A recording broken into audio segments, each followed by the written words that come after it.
Hey, check, check, check. All right, everybody.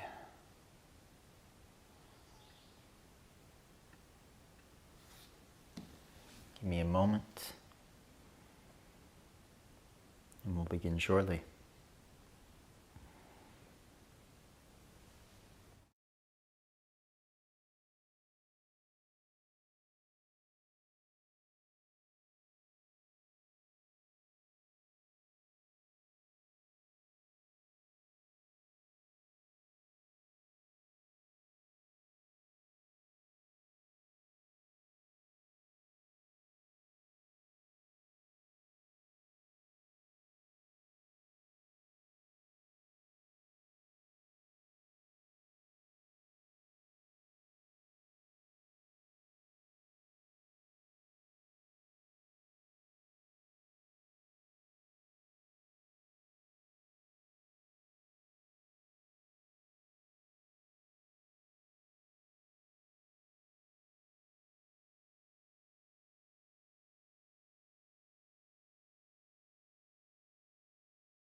All right. Hello, everybody, and welcome in.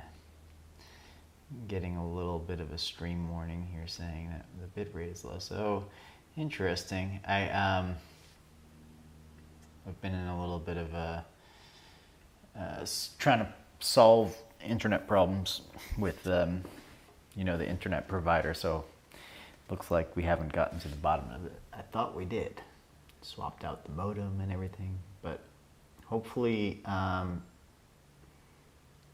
things are coming in smoothly for you over there. Let me know if the picture and sound are good, and I'll continue hoping that we are good, at least on the receiving end over there. All right. Take a quick moment to say hello to everyone in the chat. Hello, Mikhail. Nice to see you again. Thank you for being here. Hey, Patty. Welcome in. Hey, Debbie. Nice to have you again. Hey, Nina G. Welcome in. Welcome in. Lenore. Welcome. Nice to have you here. Hey, Nina G. Nina Eckhart. Nice to see you. Made it live. Here we are. Hey, Kristen. Good morning to you, California. All right. Nina Eckhart says streaming is good. Hopefully we continue that direction. All right, cool. All right, so actually, now that I'm looking at it,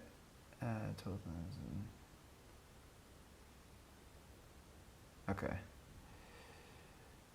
It's lower than recommended. Interesting. All right. Well, as long as we're going good, I'll ignore the warning. Hey, Amalia, nice to see you. Afternoon from Greece. All right. Hey, Sui. Welcome, welcome. Hey, Shane. What's going on? Nice to have you here. What's up, Carlene? Welcome in. Hello, hello.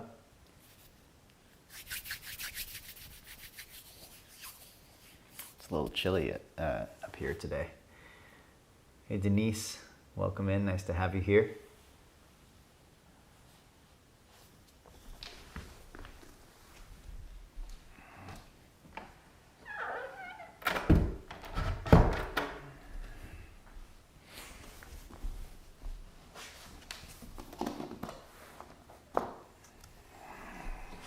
All right, everyone, welcome in, and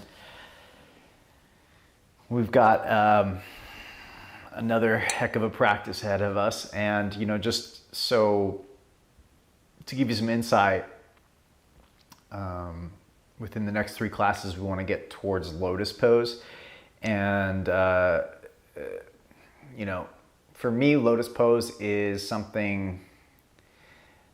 It's a lifelong adventure in understanding the hips. So my goal with this is, since you have lifetime access to this immersion, is, throughout the next few years, you're coming back to it routinely to relearn and add on to the knowledge that you've gained over time. And now, of course, if you continue practicing with me, in other immersions, you'll continue to get more and more information about how to open up your hips, and will lead to postures like lotus pose. However, to be realistic about it, lotus pose, first of all, not everybody's ever going to get to lotus pose, and I don't think that's a really good goal to have, but rather I think a great goal is to become aware enough of your body that you gain the greatest amount of range of motion within the context of your system, your muscular system, your neurological system, and within the context of the shapes of your bones and your joints. It's lotus. If we use it as a more of a journey than a posture, more of a journey than a destination. We use it as a process of getting to know ourselves, and something to check in with, like, oh, do I have a decreased or increased range of motion today or this year? Really letting it be a process. To me, that's a great goal to have, rather than the posture itself,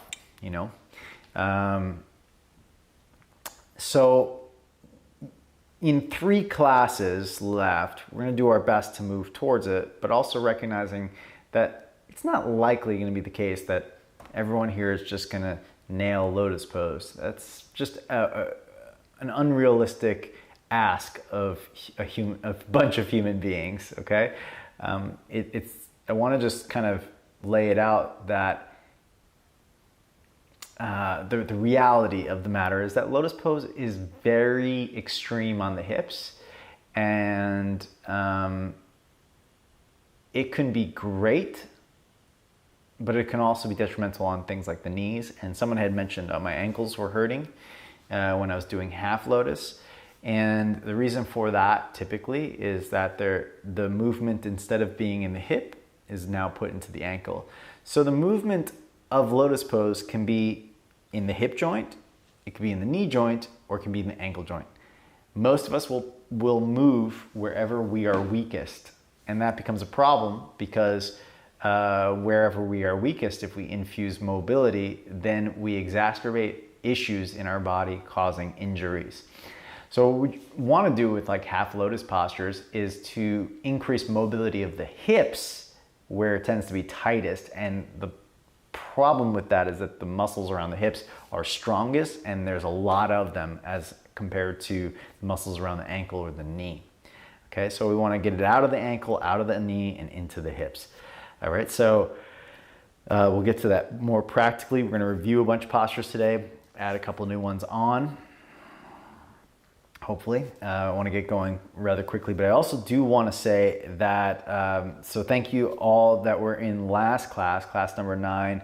I had to ask the question for what you'd like to focus on next immersion, and I am now fully invested in it and very excited about it that we're going to be focusing on balance next month, both for the hands and the feet. So the muscles of balance, we've got the forearms and the shoulders if we're doing arm balances and handstands and any sort of inversions. And then we have for the ankles and the hips for the lower body when we're doing single leg balances and transitions on one leg. So balance is the focus. And now the methodology we'll be using is to increase our proprioception, understanding where our body is in space, regardless if we're on a foot or on our hands. So whether upside down or right side up, increasing the awareness of where our body is in space. This is a neurological patterning so that the nervous system can actually feel where the extremities are, where my hands are, where my feet are. And if it can do that, then it can start sending signals to the muscular system to engage or disengage. And that process right there is the essence of balance. The nervous system receives information of which way we're leaning, which way eventually or potentially that we might be falling, leaning or falling, and then it then sends signals saying, engage these muscles in order to stop from falling or in order to slow down the leaning. And then the third part of that scenario is the muscles need to be engaged or they need to be strong enough to actually stop from falling. So balance is nothing more than leaning and stopping yourself from leaning, right? That's all it is. Balance is leaning, shifting body weight, and then stopping that shift of body weight.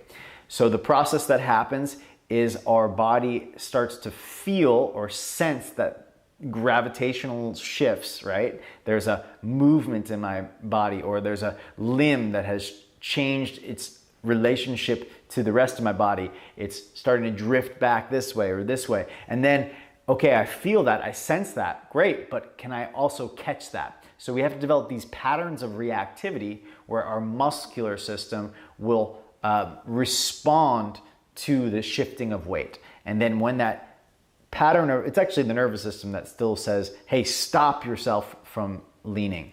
So step 1, we observe that we are leaning. That's the sensing. That's the nervous system. Step 2, the nervous system says, hey, we have to stop ourselves from leaning, engage these muscles. And then step 3 is the muscles actually engage and they have to be strong enough to stop the fall. And that's essentially what makes up balance. So we're going to be doing that for the month of July.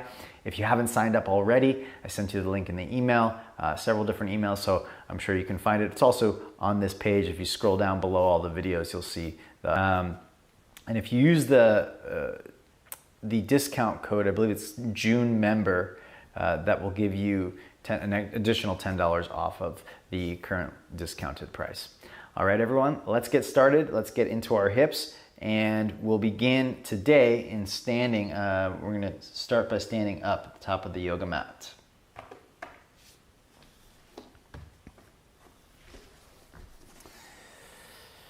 Okay. Please bend your knees and move the hips back. Find an arch in the back, feet wide. And let's get the outer hip muscles active. So kneecaps facing straight forward. Press the heels isometrically outward until you feel the outer hips engage and the buttock band kind of opens out. The back of the pelvis opens, and sit a little lower and activate your back muscles. Inhale, reach the arms up, Utkatasana, chair pose. Exhale, bow forward, Uttanasana, forward fold. Back of the hamstrings away from one another. Inhale, halfway lift, Ardha Uttanasana. Exhale, bow, Uttanasana. Bend the knees right back to chair pose. Press the backs of the legs apart. Inhale, lift the arms up, lift the heart up.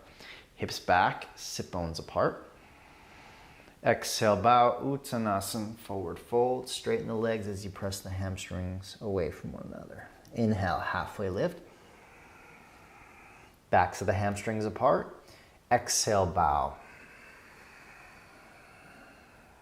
Bend the knees. Inhale, back of the hamstrings away from one another. Lift the chest, lift the arms. Exhale, bow forward, Uttanasana, forward fold. Backs of the sit bones away from each other. Inhale, halfway lift, lengthen the spinal column, lengthen the sit bones up to the sky. And exhale, bow. Let's do one more. Exhale, bow.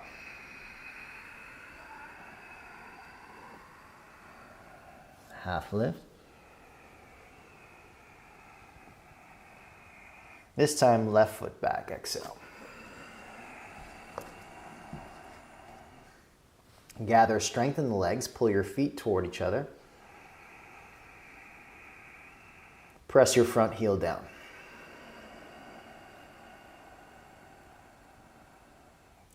Place the hands on the front thigh, come up and pause. YouTube's not receiving enough information. Let me know if you have any issues, hands on the front thigh with the video, just give me a little message and I'll adjust. With the hands on the front thigh, lift the sit bones up, arch the back. And as you exhale, scoop the tailbone around the spine. Inhale, arch and lift the sit bones up. Exhale, scoop and round. Inhale, arch.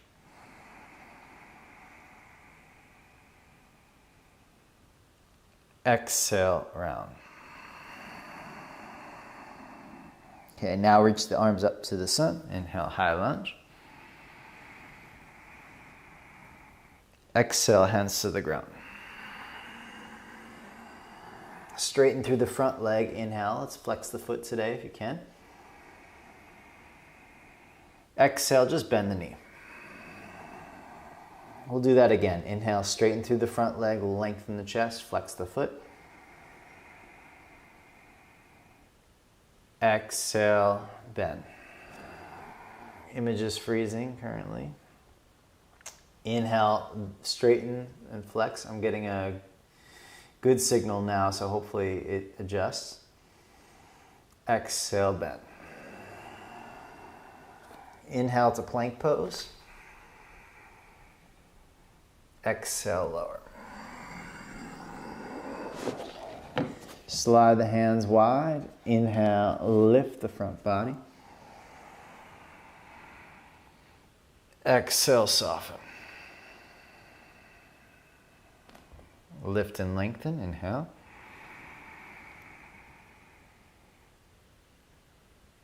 Exhale, release. All fours, hands and knees. Tuck the toes, exhale, down dog. Right leg to the sky, inhale. Bend the knee, open up the hip. Take a full breath in. And out. Straight leg, square hip. Step right foot forward. Let's walk the hands to the inside of the right foot. Today we'll take a full breath in. And as you exhale, press down through the right heel, turn the pelvis, turn the chest, open up. We're going to do that again. Inhale. Use the exhale, press down, scoop the tail, rotate the chest. Inhale. Exhale, turn. Let's hold here. Inhale. And exhale. 2 more.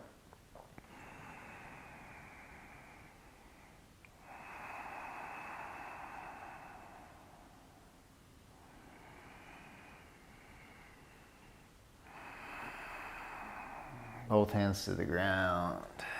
Lift the back heel, step forward. Inhale, halfway lift. Backs of the legs apart. Exhale, bow forward. Notice your right and left leg. Bend the knees. Inhale, chair pose. Exhale, bow forward. Halfway lift on the inhale. Right foot steps back.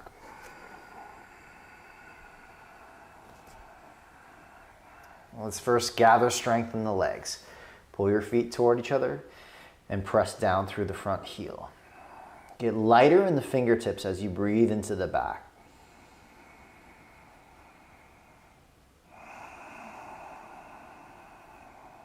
Press through the front heel, hands on the front thigh. And now let's mobilize the pelvis. Inhale, anterior tilt, arch the back. Exhale, posterior tilt. Inhale, anterior tilt, arch the back. Exhale, posterior tilt the pelvis, round the back. Inhale, anterior tilt, arch. Exhale, posterior tilt. Firm up the legs, push down, inhale, rise. Exhale, hands to the ground. Straighten through the front leg and flex the foot, inhale. Lengthen the chest. Exhale, bend the knee. 2 more, same way. Inhale.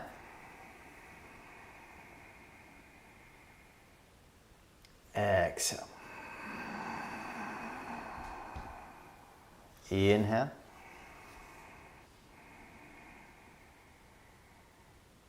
Exhale. Plank pose. Chaturanga. Slide the hands and feet wide. Inhale, lift the front body. Soften. Lengthen. And release. All fours.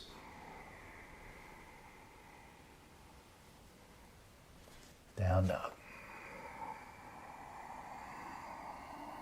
Let's enjoy one breath in here.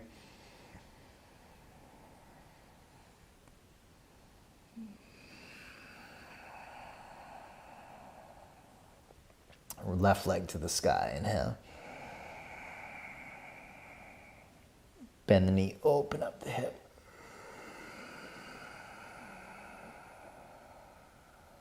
Full breath in. And out.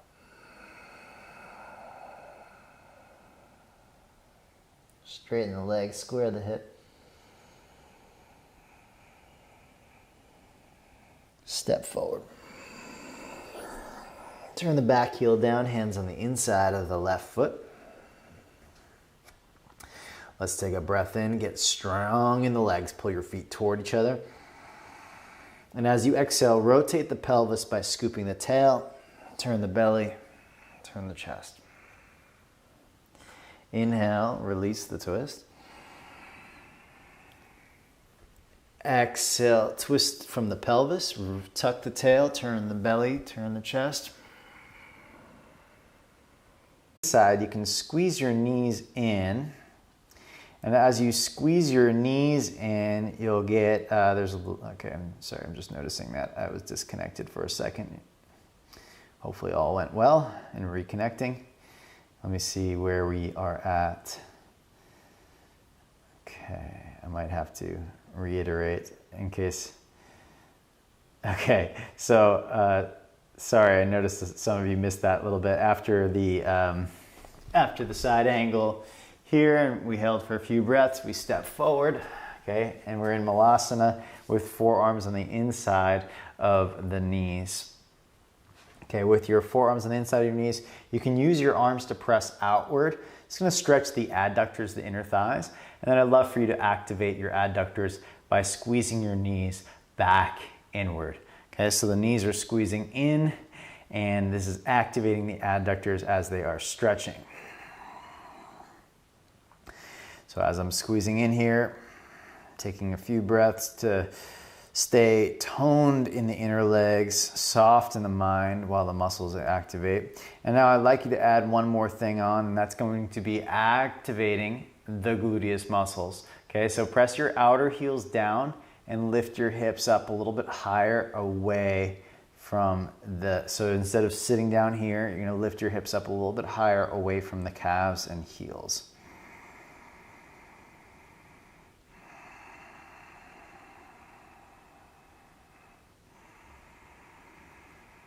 All right, and place the hands to the ground. That's external rotation, by the way, with the legs. Now we're gonna go to internal rotation. Turn the toes in slightly, thigh bones in.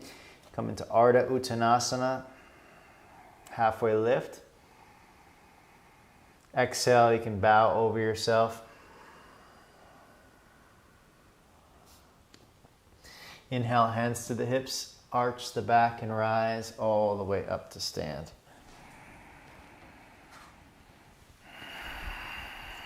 And just make sure I'm really having some issues with the video today, so no data is coming through at the very moment. Let's check. Okay, now we're back to excellent condition. It's just back and forth, isn't it now? Okay, come to stand. Hopefully everything's cool on your end. Let's take the right ankle over your left knee and come to we'll just do like a standing variation of ankle to knee. So come sit down like you're in chair pose and then lift the heart up, take the arms to the sky.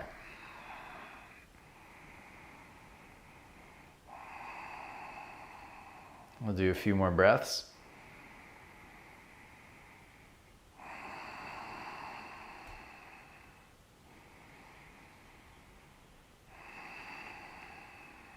Cool. Hands to the hips and come to stand.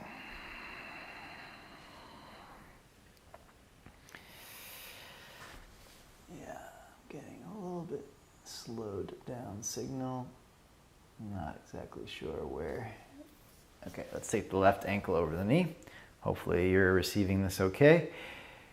Stick the bum back, sit on down, arch the low back, reach the arms up, single-legged variation of chair pose. But you want to kind of like move your hips back enough that you're going to get a little hip stretch in this, but keep your chest lifted so your back muscles are engaged.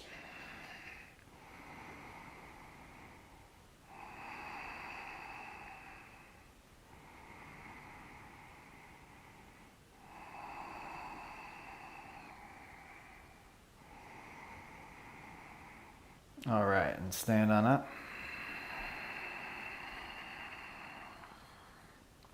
Let's take the feet wide and we'll face the side of our mat.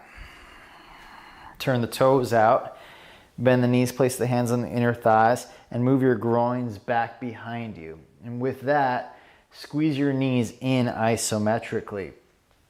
As you squeeze your knees in isometrically, you should get your adductors active. But now we're going to include not just the adductors, but the buttock muscles. So think about your outer edges of your feet and outer heels. Press them down. And what that should do is start to spin your thigh bones externally. So the skin of your quads kind of starts to rotate back, and you'll feel your knees kind of rotate out as a result. We lean back just a little bit, lift the chest, and we hang here for 3 more breaths.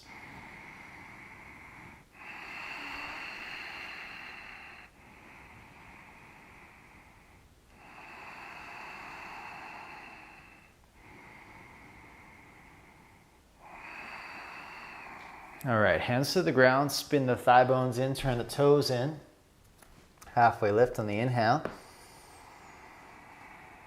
Press the backs of your hamstrings apart, and then start to bend the elbows and bow to the insides of your legs.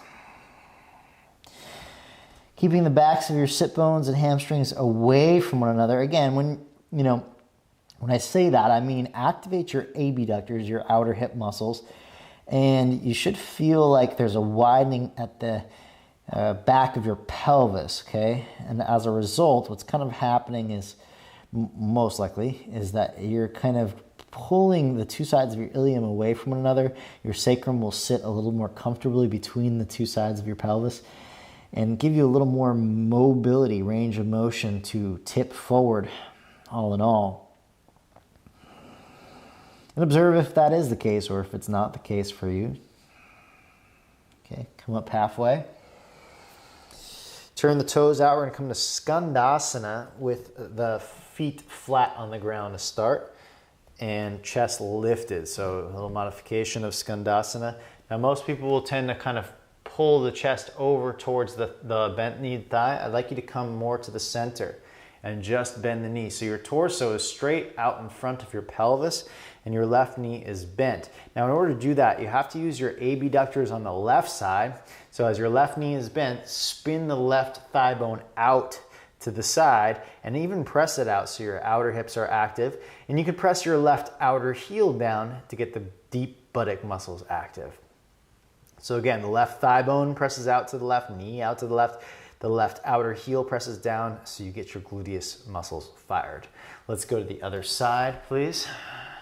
Now as you go to the other side, spin the left knee, will want to kind of collapse in, move it out, press it out, and even better, rotate it out by pressing the outer heel down and think about spinning your thigh bone out to the side. That spin of the thigh bone out to the side is what we're going for. And even if you can kind of dig into your heel, your right heel, that will give you more connection to deep buttock muscles, one of which is the piriformis, that famous muscle underneath your glutes that a lot of people have some problems with because of, it's not healthy. So this helps develop the health of the muscle when you activate it. Okay, now let's go back to the left side. This time you can flex your right foot and come a little closer towards the ground. But as you do so, don't compromise the left knee, still move it out, okay? Some of you might go all the way down. Some of you just go a little bit of the way down, whatever works for you and your body. But what I'm doing is instead of kind of coming down where it's easeful for me, where I don't have to work so hard, I'm staying up. I'm pressing my my right heel down, and I'm actually kind of lifting well away from my range of motion. So instead of kind of coming down here where it's easiest and most flexible, I'm actually activating my muscles while they're lengthening to increase both. As I come up higher, it decreases risk of injury, but it also increases available strength. Left knee is rotating and pressing out to the left while I'm in here. Okay, let's switch sides. It's gonna be a welcomed switch. And flex your left foot. Press the left heel down, right outer heel down. And again, I'm suggesting that we don't go all the way down into kind of like our flexibility and kind of let gravity do the work, but instead you fight against gravity using our muscles appropriately and doing what they do best, which is activate. So I press my left heel straight down. That's going to start to really target the hamstrings and groin muscles there. And I'm pressing my right heel down as well, spinning the right knee out to the right. So both feet are pressing down like I'm trying to stand up higher, even though I'm in this fairly deep Skandasana.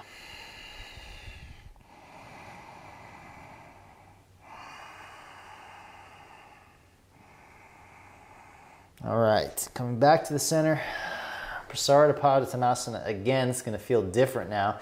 Turn the legs in, press the hamstrings away from one another, and bow forward. Any variation with your hands is welcomed, though I would suggest trying to lean the pose a little more towards the toes, which can get a little precarious because you could always wind up somersaulting. So Use your hands appropriately to help you stop you from falling, but also use your toes. Dig your toes into the ground so as you're leaning forward, you're stopping yourself from falling from the strength of your calf muscles as well.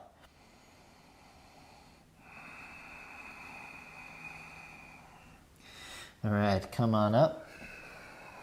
It's time, let's step to the front of the mat. And let me make sure. So my broadcast has frozen. Hopefully, if you can just let me know in the chat that y'all are still with me and we've done Skandasana together. Hopefully you're not having the broadcast issues that I was having. Because it still has me in Malasana on my broadcast. Hopefully you're well ahead of that. Let's see. I don't know. All good? Cool. Thanks, Amalia. Appreciate that. That's helpful. I'll just continue on unless you all say something to me, and then I'll just assume it's going well on your end. Okay, so the next posture we're going to do is, again, this ankle to knee variation. Still here? Cool. Okay, good. I'm glad. Thank you, everybody. Much appreciated. So we're going to do this ankle to knee variation to start, and take the hands now down to the left. You are moving. Left like so. And sit on down. A little bit caddy corner. So the more you walk your hands to the left, so long as your hips don't go with you, like if your hips go with you, that's just a twist of the bottom knee. But if your hips stay facing forward while you side bend your torso, you're going to feel that fascially kind of pulls on the right hip muscles more. Okay? Giving a little deeper stretch there as you go more to the left.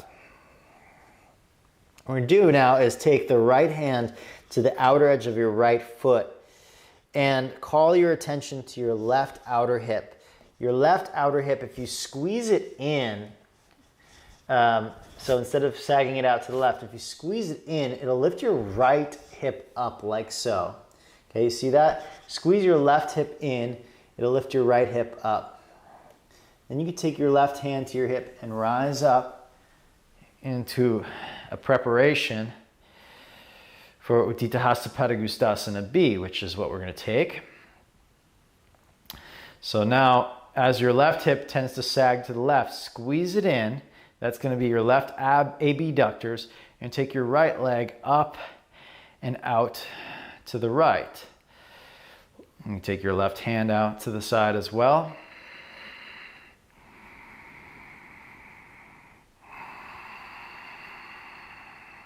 Two more breaths.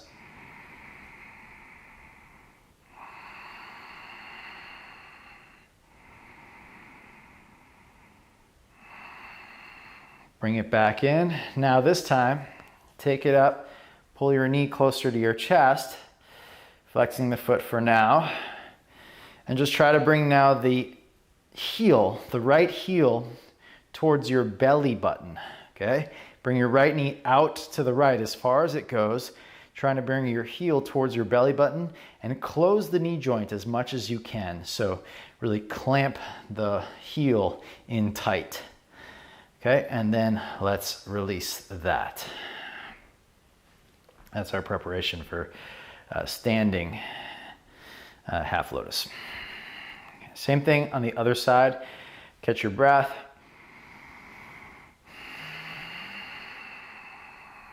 Left ankle over right knee. Move your hips back. And again, this time you're going to move off to the right with your hands, trying not to let your hips go with you. Move the hips back appropriately. So the hips aren't going like this. That would be really a twist at the knee here. So you're going to keep the hips as if you're straight forward with your chest, but then you side bend the left waistline long, and this is going to pull. As long as you keep that, you can actually give your knee a little press back towards the back of the mat. This will keep that the relationship at the knee and give a little stretch into the left hip.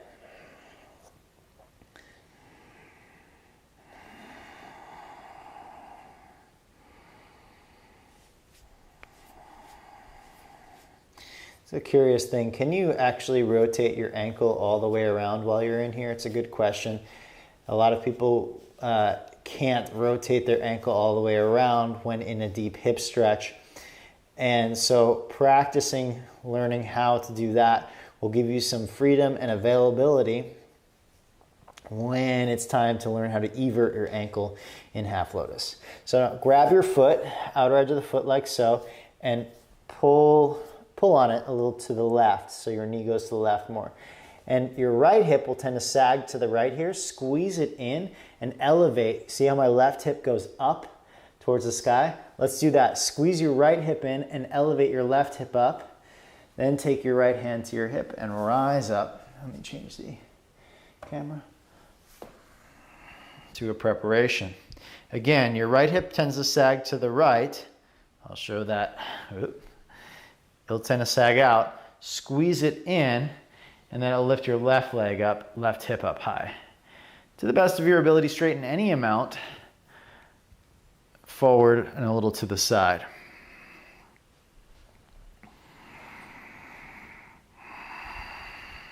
I guess that's a weird view for you. While we're at it, I'm going to turn on an extra camera that's been off. That might be a better one. Oh, it's still off. Oh, no, there it is. Okay. I guess you got one more breath. Something like this. Okay, and then bring it back in and bring the heel tight in so your knee joint here is closed. And you can hold underneath your knee, flex your foot, and move the knee off to the left as much as you can, bringing the heel in tight. Again, mindful of the knee here. It's good to really pull on the knee a bit rather than just pulling on the ankle. If you pull on the ankle, it can put pressure into the knee or twist the knee. But if you pull on both, it forces the movement into the hip. Okay, so that we don't put the movement into the knee or the ankle, but we try to put it into the hip. Bring the heel as close to your belly button as possible. Okay, and then release on down.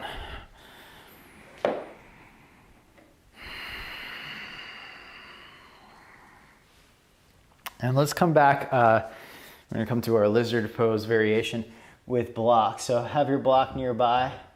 If you don't, just grab it. And you'll step your left knee back. We're gonna place our right foot on the block.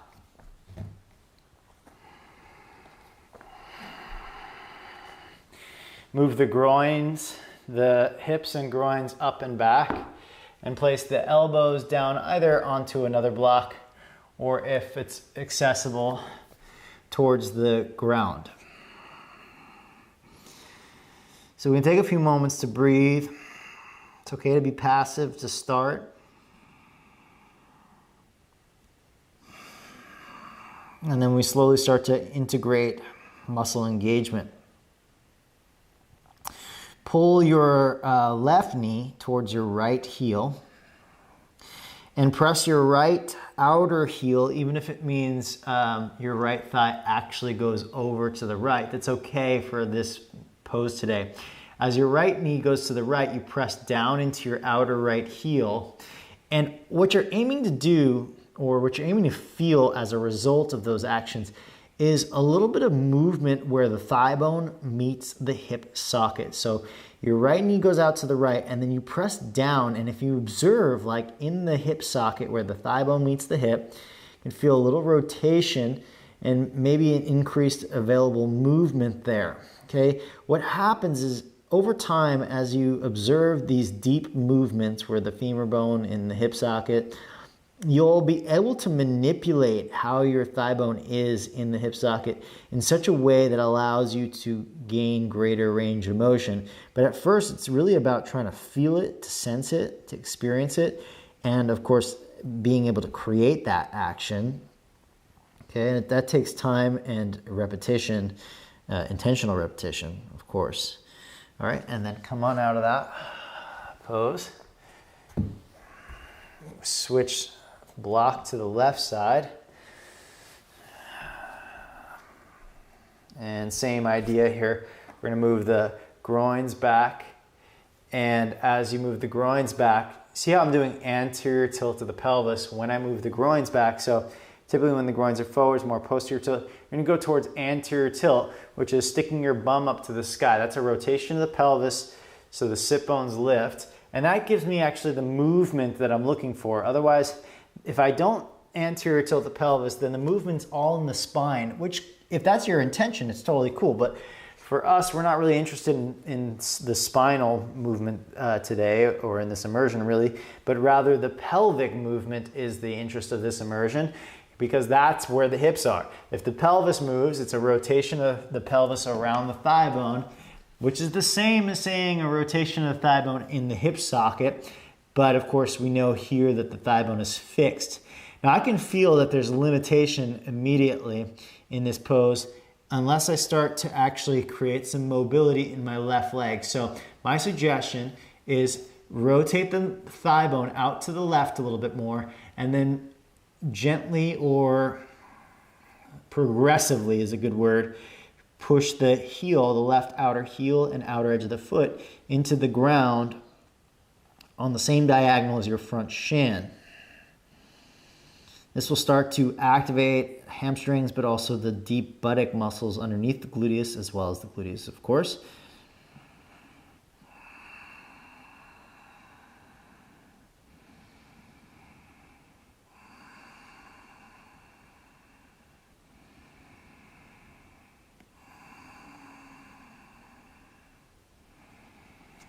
All right, coming on up. So we'll continue using the block for now pigeon pose. This is a really great way with this block to learn how to stabilize your ankle joint. This is kind of why I use it. Now you could use two blocks, by the way, one for the knee, one for the shin. Okay, if you got two, that's great. You'll take your right shin across the blocks, and don't worry about paralleling the blocks by any means.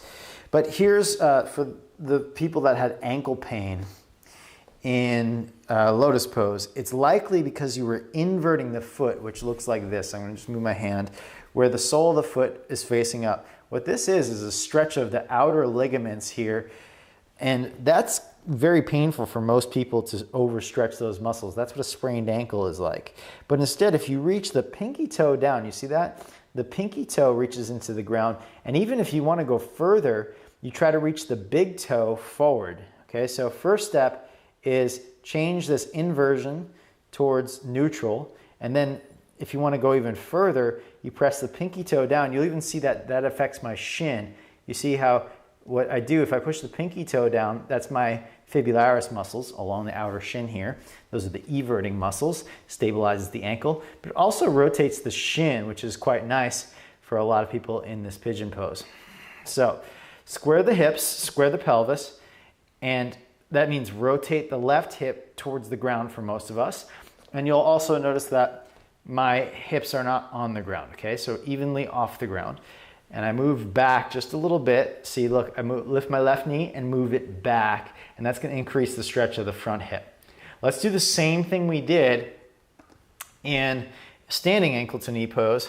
Take your arms off to the right side, and you can even put your left hand on your heel. You've done this with me before, I'm sure, where you push the heel across towards the knee, and that action of pushing the heel across towards the knee is going to allow you to bow a little more to the left, giving just a slightly deeper stretch there in the right hip.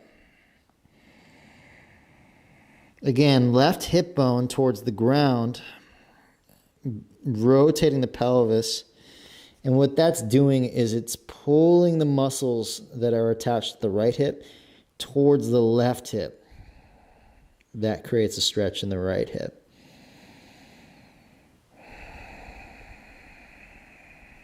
A couple more breaths. All right, coming on out. Switch the angle of the blocks. Left shin across the blocks.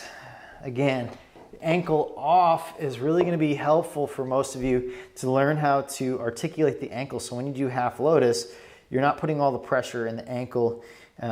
and straining it, but rather you learn how to articulate the ankle into what's called eversion. Eversion really essentially is the opposite of inversion. So inversion, if the sole of the foot turns up, eversion, the sole of the foot tries to turn down. Now in this case here, it's very hard to do that, but the blocks are helpful. Okay, so if you press the pinky toe edge of the foot down, pinky toe into the ground, you start to see your ankle here actually lifts up off the block. You see how I can slide a hand underneath? That's the fibularis muscles, the muscles that stabilize the ankle, the opposite muscles of inversion, muscles of eversion. Okay, so rotate the pelvis and come off to the right side. And as you do so, you can now place your right hand on your left heel. Be mindful of your knee, of course. Check in and make sure that there's no pressure there.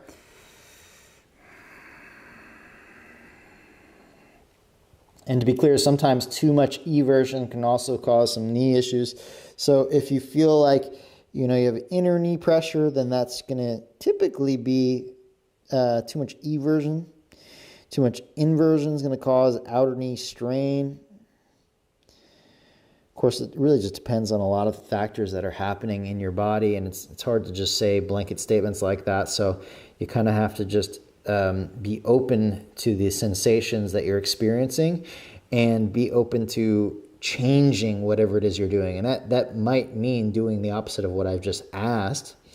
But the one thing that's pretty universal is keeping your hips up, and you can rotate the pelvis fairly evenly. Unless you're really tight in the left hip, then rotating the pelvis down towards the ground might be too extreme for you.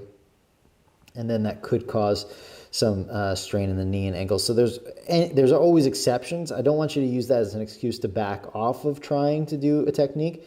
Make sure that you're trying to do the technique, but do observe, what the experience is for yourself so that you can be honest. That's really what asana practice is about. It's just being honest about the experience that you're having in your body and then making decisions to try to advance upon that experience so that you can get to know yourself more fully. Okay, coming on out.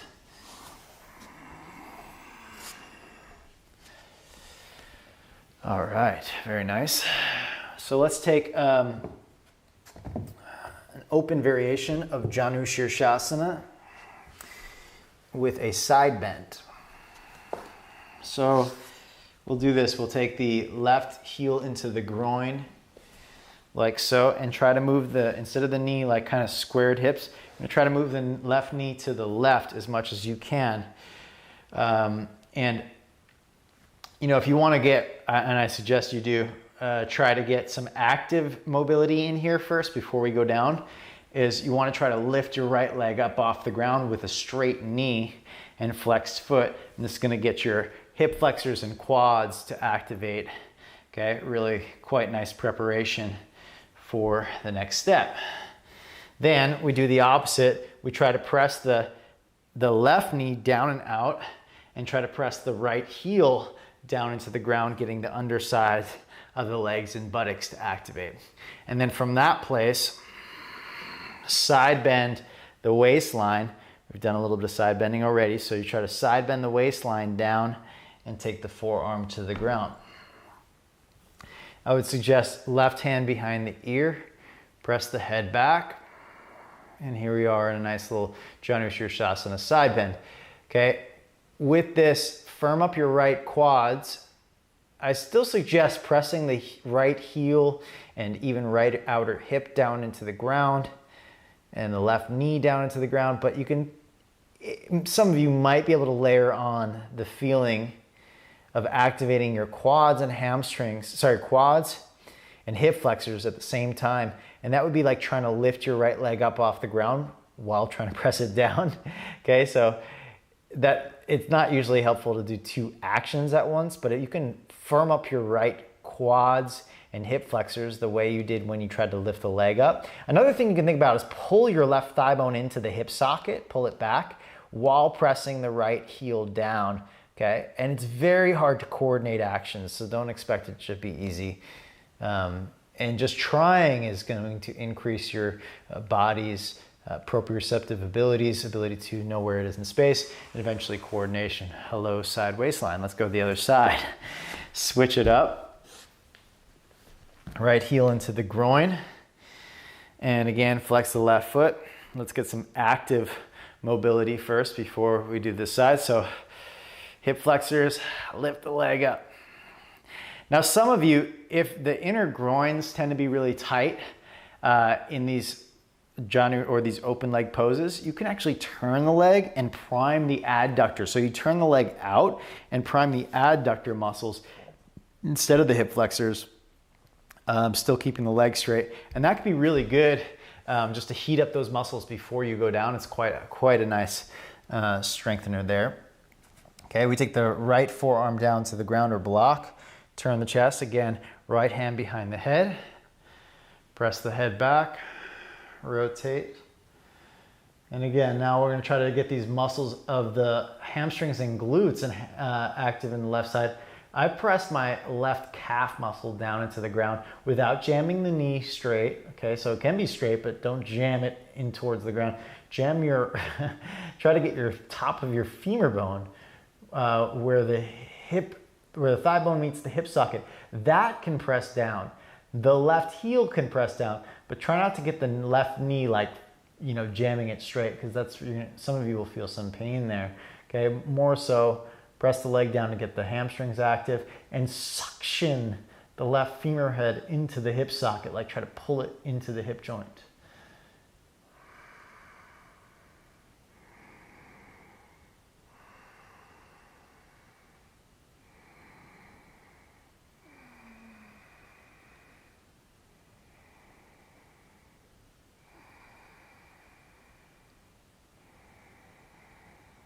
All right, coming on up. All right, so now coming on in with the legs, let's do Agni Stambhasana, ankle to knee pose. Now, again, placing yourself up on blankets, highly recommended. Or if I don't usually recommend blocks because it cuts off circulation. Soft blocks might be okay, but blankets are better bet. I don't have my blanket nearby, so I'm gonna use blocks. I'm gonna take your, let's go, whatever. We'll take the left leg over the right. Now, if you notice my bottom ankle here, I just wanna see my monitor to make sure I'm doing exactly what I'm saying I'm doing. You see how my foot is off remember earlier I showed you can mobilize the foot in a hip opener. You wanna make sure it's that far off. If it's like on the knee, if it's on this like quad here, it's going to be tough. You go over that quad so that it's not the ankle, but more like the shin. There's a nice soft spot there, and where just past that ankle point. Otherwise, the ankle itself will give you a bruise. It's not the worst thing in the world, but it's not comfortable. So you see my bottom ankle here now is lifting rather than kind of collapsing down like this. I actually am everting it, so I'm pressing the pinky toe edge of the foot down. And big toe, here's how you can really get the kind of self-adjustment, is you push your big toe and even big toe mound like this way. Which way is that? Towards your left. And you see it rolls the ankle up off the ground.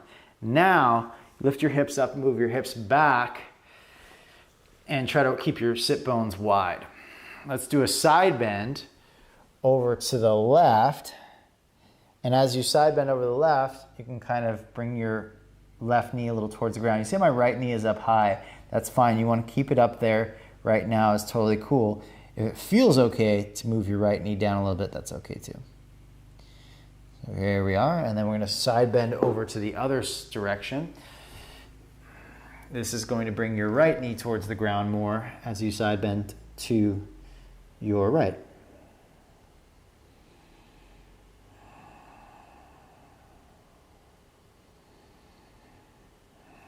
Okay, now come back to center. You see how the left knee will tend to kind of drift forward. So you're gonna move your left knee back. And now, flex both feet. And I'm trying to assess what actions I'm doing right now. So I'm pulling my butt back, sticking my butt out like Beyonce, getting that anterior tilt with the you know, that kind of like booty popping, twerking, like dance move where you stick your bum back, kind of like, you don't really have a good view of that. But instead of kind of like chilling like this, I'm trying to move my sit bones back and pull the buttocks up. And that arc in the low back, again, it's gonna send my left knee forward, so I gotta pull my left knee back. And then bow to the side that feels a little bit tighter, so I'm gonna bow off to the left, best of my ability. A couple of things you could do wherever you are is you can kick your feet across into your hands. Get you another angle. Okay, you could also try to push your knees up and activate your inner groins and hip flexors this way. If I press my knees up into my hands, you could also try to pull with your feet, with this foot like wrapped around the knee, you could try to pull your knees apart. That's a good one. All right, come on up.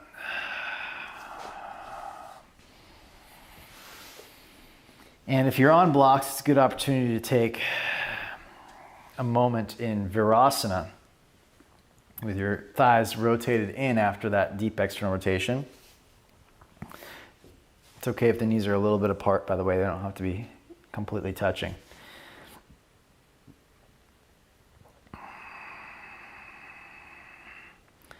Okay, and then let's go back to Agnisthambasana on the other side, which I've almost already forgotten. I think it's this way, yeah.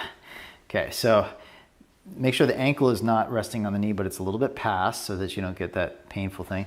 And then that E version of the ankle, we talked about dorsiflexion, which is just, there's a difference between pointing, flexing, and everting and inverting. You can flex and invert, you can point and invert, but we're gonna try to, and let me show you with this foot so you can see. This is dorsiflexion. Oh, which camera are we at? The fourth one, okay. This is dorsiflexion and this is plantar flexion. In other words, flex, point, right? Here is pointed foot and inverted. Some people call it sickling the foot. Here's pointed foot and everted. It's kind of hard to see that, but inverted, everted, inverted, everted. Now here's flex foot and inverted. Okay, that's typically how we sprain our ankle. It's easier to see it here. Flex foot and everted. Okay, so the outer edge of the foot pulls towards the outer edge of the shin, and you get development of these muscles called the fibularis when you do that. There's 3 fibularis muscles, sometimes called the peroneus muscles, that wrap, some even go all the way to the big toe mound here and all the way up. Okay, so these 3 fibularis muscles are great in making sure, in hip openers, making sure the ankle doesn't get overstretched. Okay, so here we are, move the hips back. We'll do a side bend over to the right side first. And I'm still everting, or thinking about everting my bottom foot, even my top foot everting. And the way I do that with the top foot, you see this is inverted, is I try to think pinky toe pulls into my knee. Okay, that's gonna be a deeper stretch for the hips, that's for sure. Same thing with the bottom one. I'm pressing my pinky toe and kind of rolling my big toe mound and toe forward. That might lift your bottom knee up a little bit, but also your ankle. Okay, let's side bend over to the other direction here. Off to the left.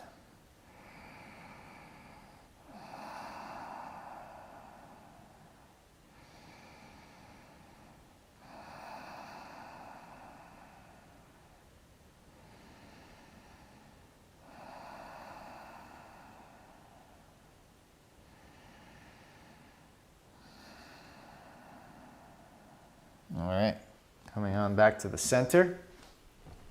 And again, move the hips back. Agnisthambasana is not the easiest pose when done well, when done with real articulation of external rotation. And getting the foot hanging off of the thigh there, and even if you can get the bottom, you see that bottom ankle right there, lifting up, man, that is tough. But if you can do that, or at least think about doing that over time, these fibularis muscles get strong. And those are really great muscles to get strong, not only for avoiding putting too much movement in the ankle in lotus pose, but also avoiding sprained ankles in your daily life when you walk, instead of your foot falling into a pronated or not pronated, an inverted position, then your ankle muscles, these fibularis muscles, will help stabilize the ankle from side to side, specifically from falling out to the side, which is where most people sprain the ankle, rolling it out. Okay, coming on up. And actually, sorry, let's come back to Virasana. Thighs turned in. Pull your bum back. I like to even move the skin of the thighs a little bit, the top of the thigh in, right, as I stick my bum back, trying to get a little more anterior tilt of the pelvis.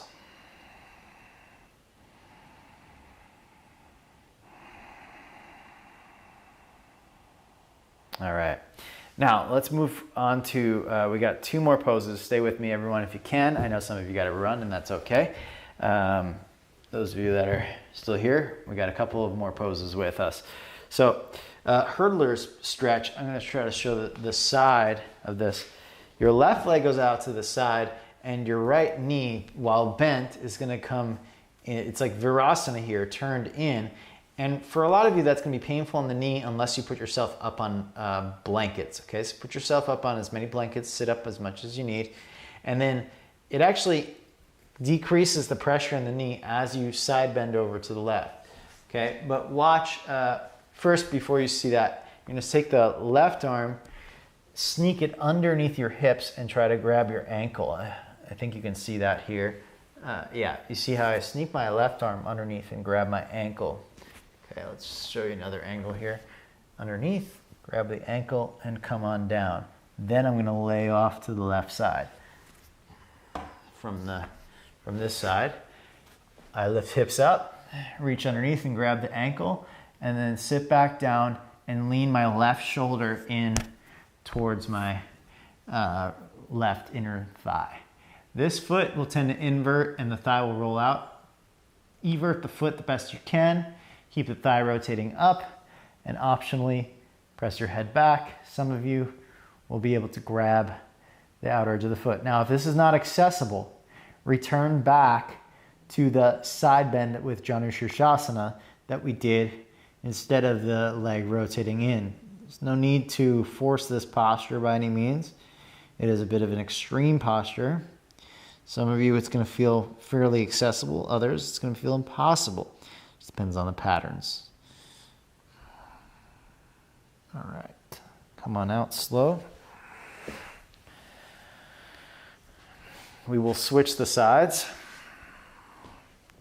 Part of what makes this accessible is lengthening the adductors. Now, if you have tighter adductors, then it's probably going to put a lot of pressure in that knee that is bent. So again, it may or may not be accessible today. Over time, it might be. Putting yourself up on blankets, like so your hips are up here, way more accessible. So especially for your left knee. So I suggest it for many of you, okay? Reach underneath and grab your outer ankle and lay on down. This can be a big hamstring stretch, of course. Left hand maybe behind the head or reaches for the foot. For some of you, it'll feel like a big side stretch. Sometimes not so much, depending on how much your pelvis is tipping. So right now, my pelvis is tipping because my right hamstrings are fairly open, so the pelvis can rotate more. So while it is a side stretch, it's not that deep. If your hamstrings on the right side are tighter, then you'll probably put the movement more into the side waistline, making it more of a side bend.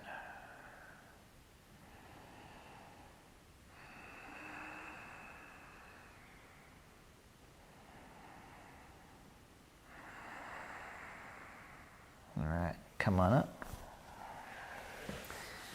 All right, so now you just take the left knee and bring it in.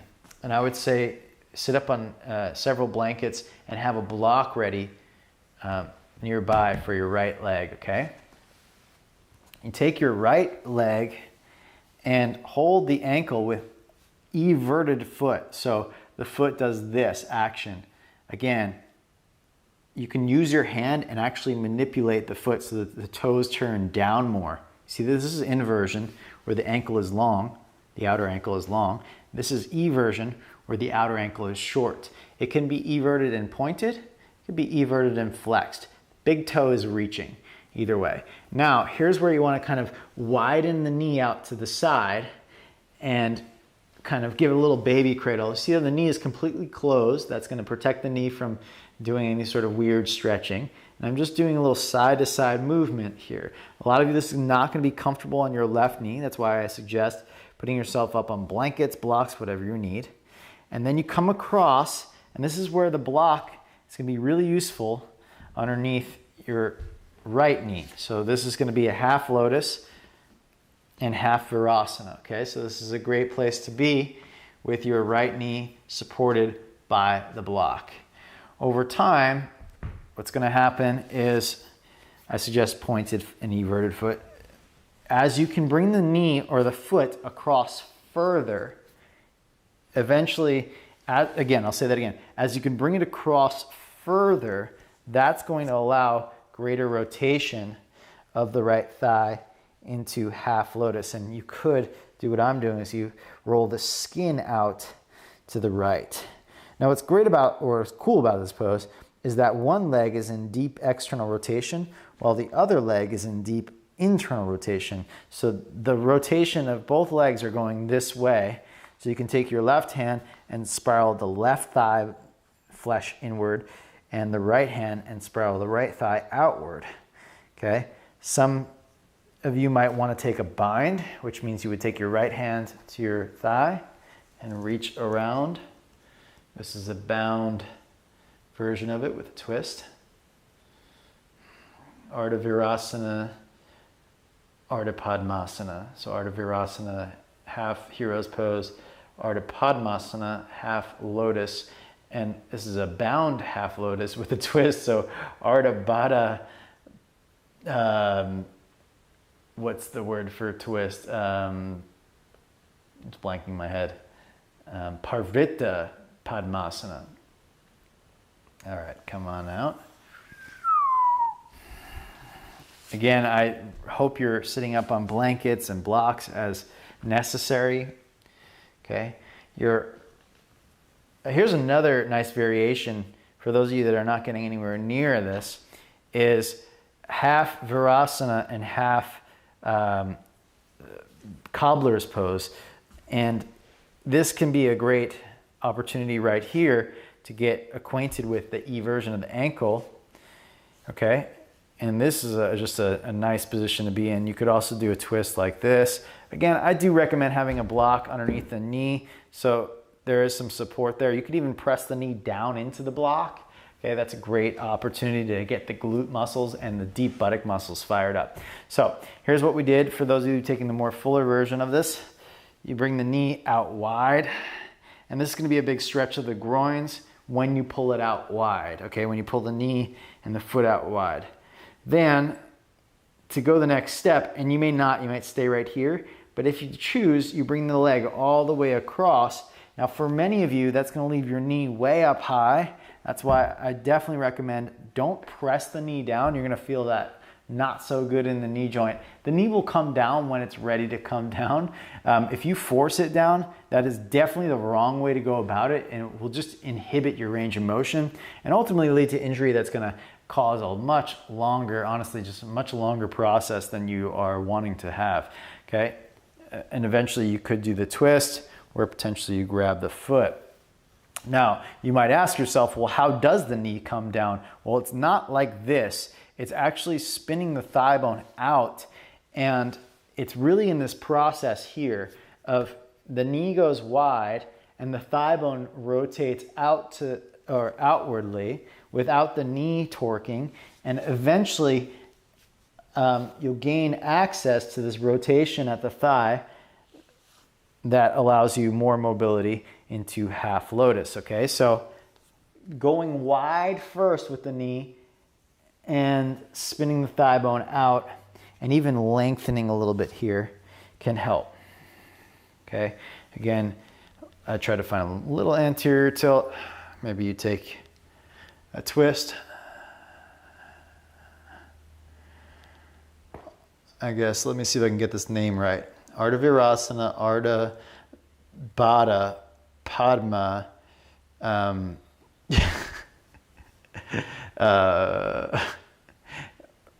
Parvrita. Yeah, Ardha Pada Parvrita Padmasana. That's what it would be, I think. I'm sure it has another easier name than all of that, but that just means half Virasana, half heroes, half lotus, half bound lotus with a twist. Okay, come on out. Maybe just a nice little Baddha Konasana cobbler's pose to even everything out.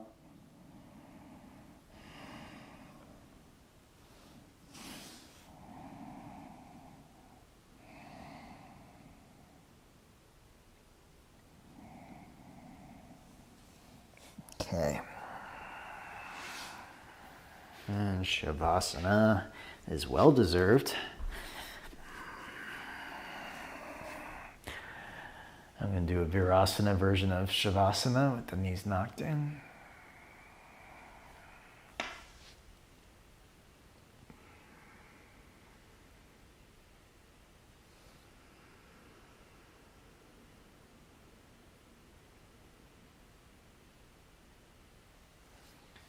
If there's anything your body needs, you just go ahead and take it.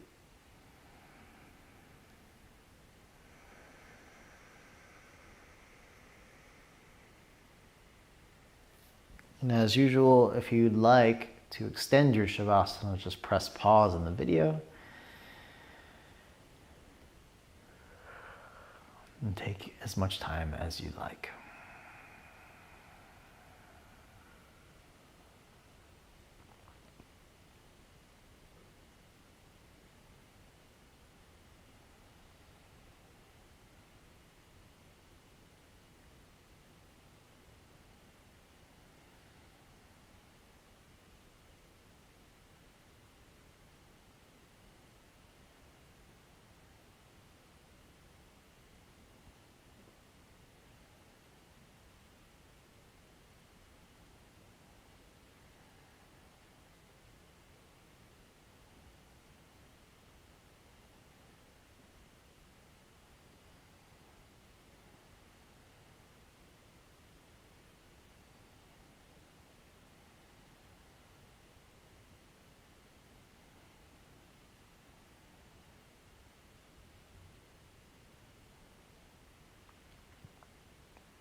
And bring your breath back to your awareness.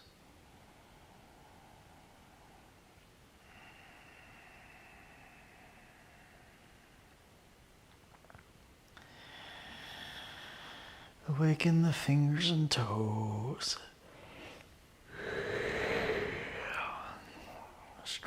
arms.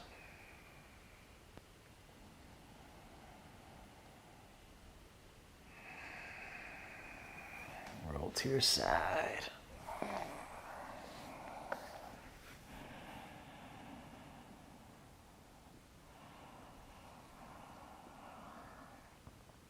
And then come up to a seated position.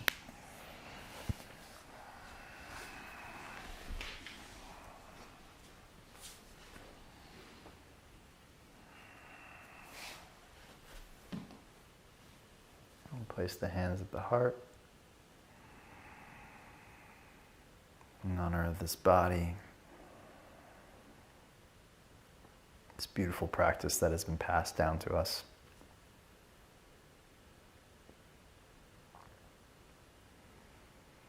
We bow in with gratitude. Thank you all so very much. Appreciate you and your practice. Thanks for being here. Namaste.